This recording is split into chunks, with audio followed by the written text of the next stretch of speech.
cho nên bụi ní bạn tặng mà bụi nhé bạn tặng hình chẳng dương chia diêm rồi bằng này xem làm bay to cung ở cà chia chậm rằng bụi lá hay dương chia diêm bằng trâu bình cả món cầm nô với nơi thế này dương khi cầm nô hết bạn dương chia diêm chua làm xem chết mình là 400 cả nát bay 4 cả nát thì phải mua đó cá to bằng chậm rằng bụi những cứ miền cá làm bạn nó chia diêm cho nó phù bằng này chỉ cho ra này dương rồi khơi từ họ đôi gì cái nín dương mình đang than chậm rằng bụi mùi ná ban kia gọt trừ kia gọt chẳng bây giờ cung dẹp bây giờ dú ban dương rồi khơi hái dương ban to chọp hái dương chi diêm sốc ban chốt từ cái lại đam bình trong ca sốc ban chốt cứ miền ca và bạn đấy để pro để sai để sa để so chậm răng bộ những cứ miền rạng nè anh sắc không chẳng trong ca ban chốt với bây giờ là dương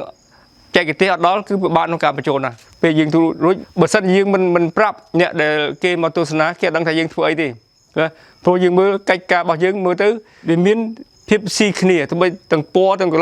lời đại dương rồi khơi mấy cái đời bây giờ ở bên liên sầm ạt pê chết thôiอย่างนั้นlà phép đám ở cái mưa tới khơi sẽ liên khnia đang nơi xe xóa đang chua hơiបញ្ហាចម្រឹងមួយហ្នឹងកើតយើងមកដល់កំណាត់ទាំងអស់ហ្នឹងធ្លាក់មកគោទៅឯងចឹងយើងព្យាយាមរើសបណ្ដៃទាំងអស់ហ្នឹង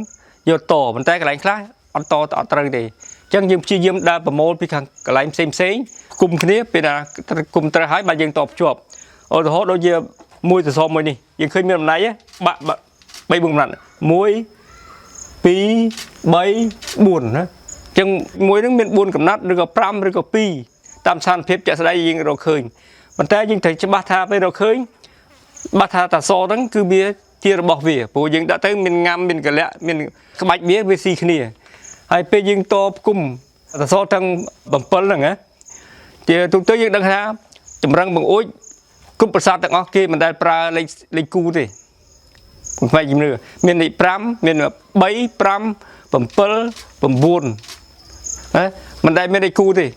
អញ្ចឹងយើងឃើញបង្អួចនេះមើលទៅវាទំហំវាគឺវាធំជាងខាងនោះណា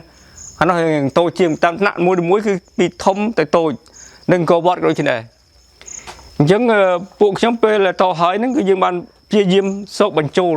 មួយយើងមើលទំហំនិងកម្ពស់និងប្រវែងនិងបង្អួចនិងតសហ្នឹងគឺវាស្ទើរតែមិនអាចបញ្ចូលបានណាអញ្ចឹងយើងព្យាយាមប្រើវិធីចែកទេយើងធ្លាប់ប្រើពួកខ្ញុំធ្លាប់តបង្អួចហ្នឹងនៅតាំងពីនឹងក៏វត្តដែរចឹងបានយកជំនាញហ្នឹងមកប្រាប់ឲ្យក្មេងដែលយើងធ្វើនៅទីនេះអត់មានបរួញទេសចម្រឹងអួចទេណាគឺសោកបញ្ចូល exactly ប៉ុន្តែមិនដឹងថាហេតុអីបានវាល្បេះធ្លាក់ប៉ុន្តែយើងព្យាយាមសោកបញ្ចូលពេញវិញហើយយើងប្រើ snow មួយដើម្បីជួយទប់ទោះបីសហ្នឹងវាអង្គើកតែអត់ធ្លាក់ទេហើយក្រោយមកយើងប្រើសំណញាត់ចូលក្នុងហ្នឹងបើសិនជាសនៅតែអង្គើកយើងញាត់សហើយបានយើងប្រើបាយអបិទហ្នឹងគឺយើងប្រើរូបមន្តដូចយើងបានឃើញនៅខាងក្នុងអំបញ្ញមិញបាទពួកខ្ញុំជួសជុលហ្នឹងមាន2ទីតាំងមួយនៅចំទិសខាងលិចមួយទៀតចំទិសខាងជើងជាងលិចនៅមានបង្អួចជាច្រើនទៀតដែលវាមានសភាពទទ្រាំហើយយើងនឹងធ្វើបន្តទៀតពីភូមិជំវិញនេះមានបង្អួចច្រើនដូចថាគ្រាន់តែកំពូលកូបរៈខាងជើងនេះយើងឃើញមានបង្អួច12មួយជ្រុងមាន3មាន12ចឹងយើងធ្វើបានតែមួយទេខាងជើងហ្នឹងចឹងយើងច្រើនទៀតដែលយើងត្រូវធ្វើហើយអស់ហ្នឹងគឺសិតតែតទាំងអស់ហ្នឹងនេះមាន3ចំណែក1 2 3 4ចំណែកនេះ1 2 3 4ចំណែកដែរអសមួយហ្នឹងបាក់4កំណាត់មុនយើងតបាន